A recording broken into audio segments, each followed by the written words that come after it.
ne mu office eyo waliwo akeddeyo yavudde mu America namusabiranga obuweereza buno bwakatandika abadde amaze emyaka 10 bumaze emyaka 13 obuweereza buno naye yabadde amaze emyaka 10 nga taddanga mu Uganda. Simanyi oba muwala wange wooli wano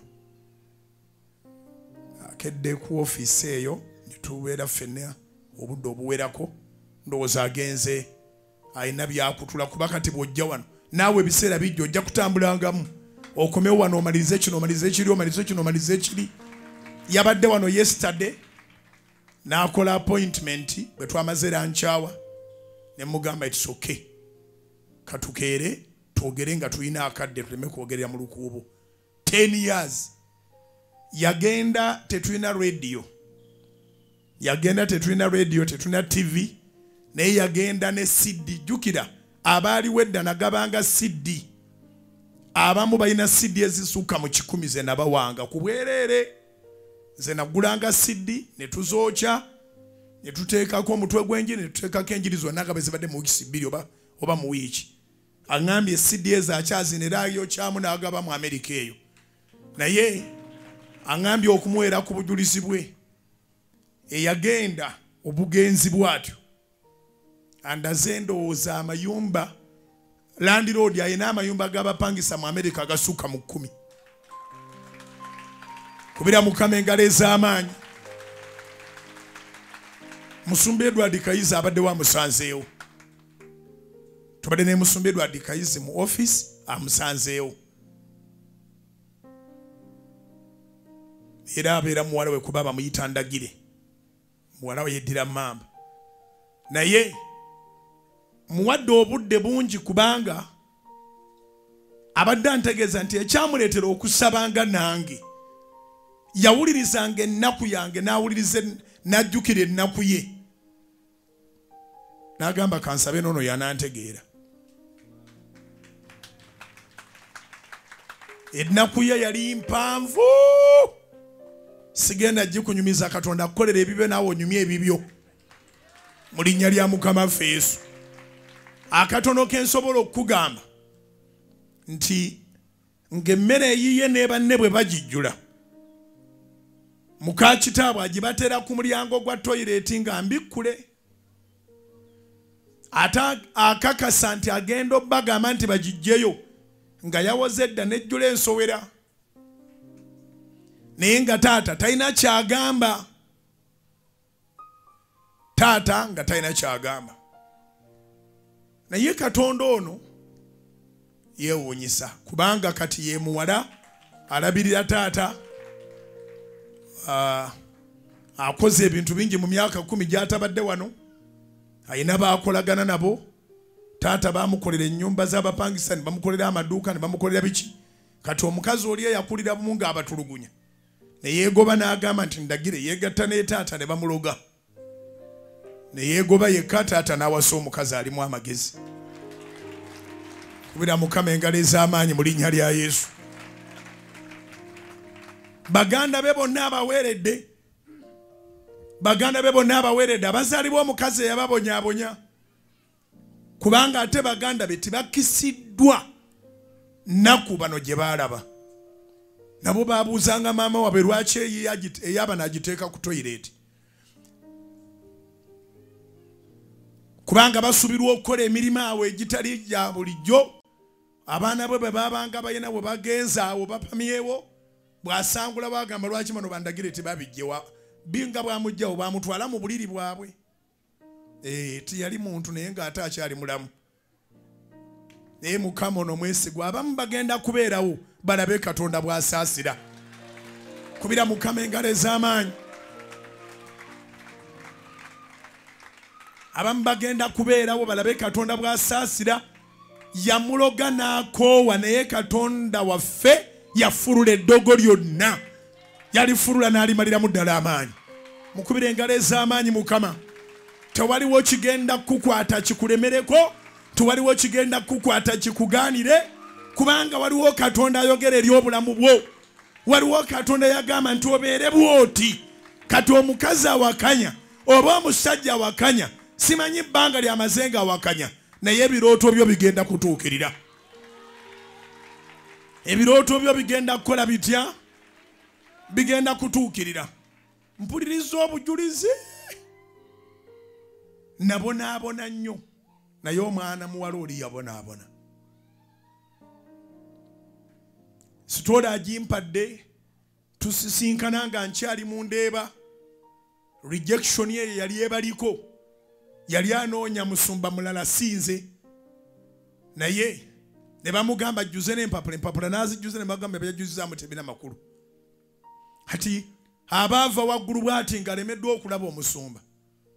Kwe kunsanga. Ate nze bwe yansanga ne mugamba muwala wange ovaawa ne muwahaaga.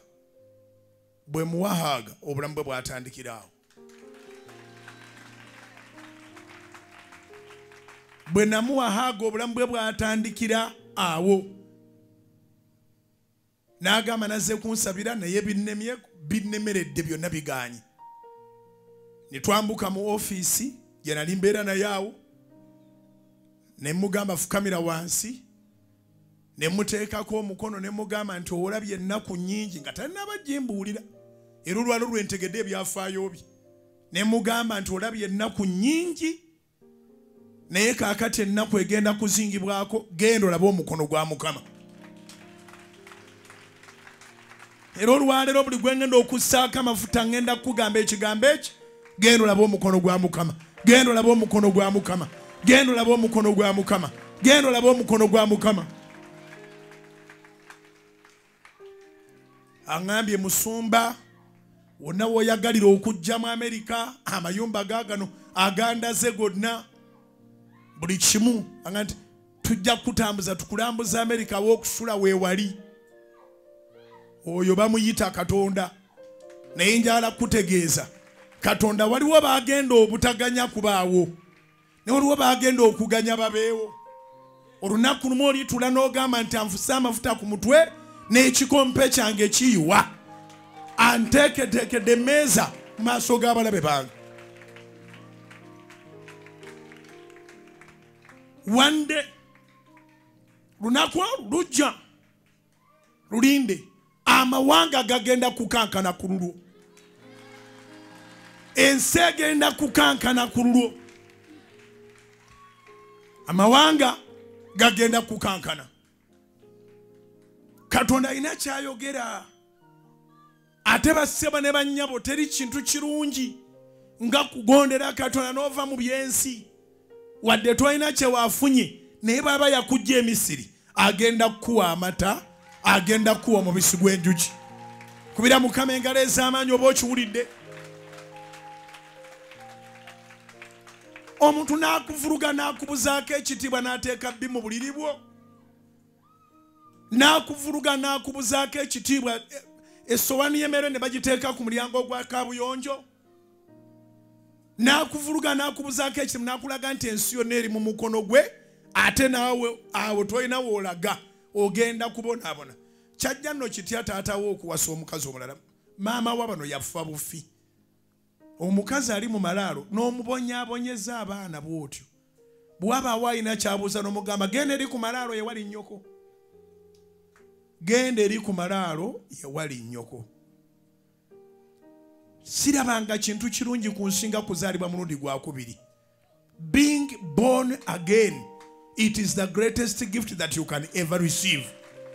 Zikubire Katonda. Kubanga when you are reborn, when you are born again, everything becomes new. The old things goes away. Yeah. Bakolagananga abooluganda n'ab'omukazi oli bazaala. Ndagira abalabirira abaweerera buli kimu akibawadde tebalina kye bajjula. Maka g'abagagga kati lwa mwana ogwo. Oyo yabonaabona ennyo. Naye bali bamanyera maama waabwe bye yakolanga. Yagezaako baffe emmere yagibateera basobola okuva obulwadde obutawonyezeka. Naye mukwano gwe nange tetugenda kufa nga tetulabye bulungi bwa Katonda. Gwe nange tetugenda kufa nga tetulabye mukono gwa Mukama. Waliwo side gy'oteekwa okulaba. Dawudi ayogera mu Zabbuli 27 olunyiriri lwa 13 nti nandizirise singa sakkiriza kulaba bulungi bwa Mukama mu nsi eno ey'abalamu. Amaanyi gali gy'oli. Salawo munda mu ggwe okukkiriza. There is nothing much that you are going to add. Just put in your faith. Teekamu okukkiriza kwo. Katonda talina byakubanja. Takubanja famire ennungi. Takubanja kuba nti baakwagala kuva buto. Takubanja kuba nti wasoma ebintu ebya sayansi. Talina byakubanja akwagaza ekintu eki. Kkiriza nti toli wano ku lulwo. Setaani kyava okuyigganya, toli mulimo gwa Setaani. Asinga obungi mubonaabona. Nolowooza nti Katonda yakubonyaabonya. Nedda, Katonda tabonyaabonya mirimu gye. Setaani yabonyaabonya emirimu gya Katonda, agikyawa. Kale bw'oba obonaabona teweekyawa. Weewaawo embeera esobola okuba nga teyinza kukuleetera kaseko wadde essanyu, naye kimanye nti waliwo olunaku lwali kuviirayo Mukama. Nywera Mukama akumanyi, ne bw'oba ng'osomoka amayengo, ne bw'oba ng'osomoka muliro, kimanye waliwo olunaku lwali kuviirayo, ennaku eridduka, era bingi ebiri kwegattako. Nywera Mukama akumanyi, akumanyi, ne bw'oba ng'osomoka amayengo, ne bw'oba ng'osomoka muliro, kimanye waliwo olunaku lwali kuviirayo, ennaku eridduka, era bingi ebirikwe. Yimusa emikono.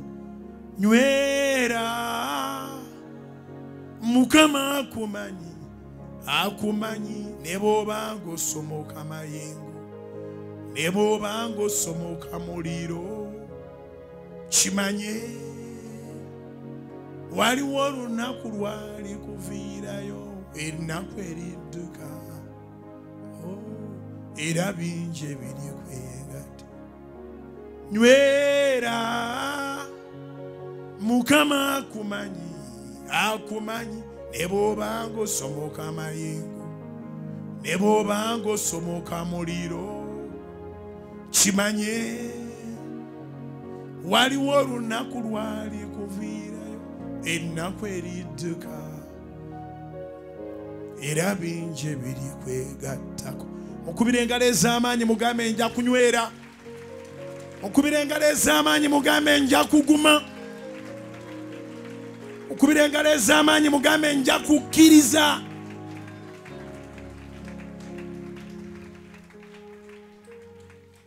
Ate n'ekino kenkikubuulire, akimbuulidde, naawe ali eyo simanyi by'oyitamu, naawe wali wano gwendabako. Tolekangayo by'okola Katonda ng'akuyimusa. Ambaliddemu n'agamba we nagendera twasibanga ennaku 3, ne nzisiibanga, ne tusiibanga 7, ne ngusiibanga, n'eri yasigala abinyweza. N'asiiba 7. Maama we yali yamugamba nti olwo olugezigezi lwakoze mbuno yasigadde asoma.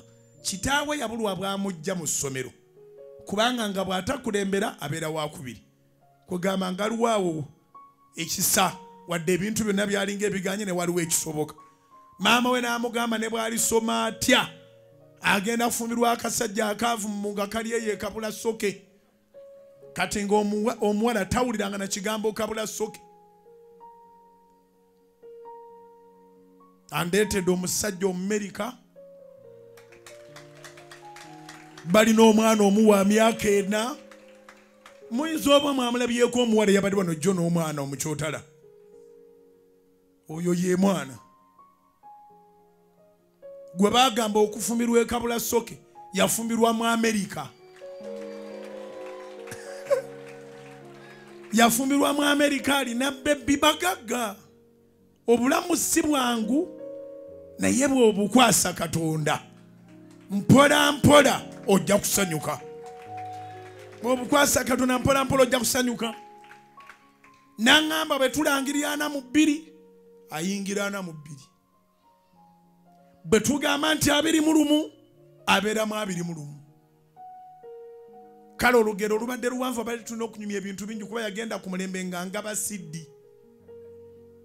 Nangamba mbandi eyo ne baŋŋamba mwataddewo rediyo. Ne ŋŋamba naakola ntya.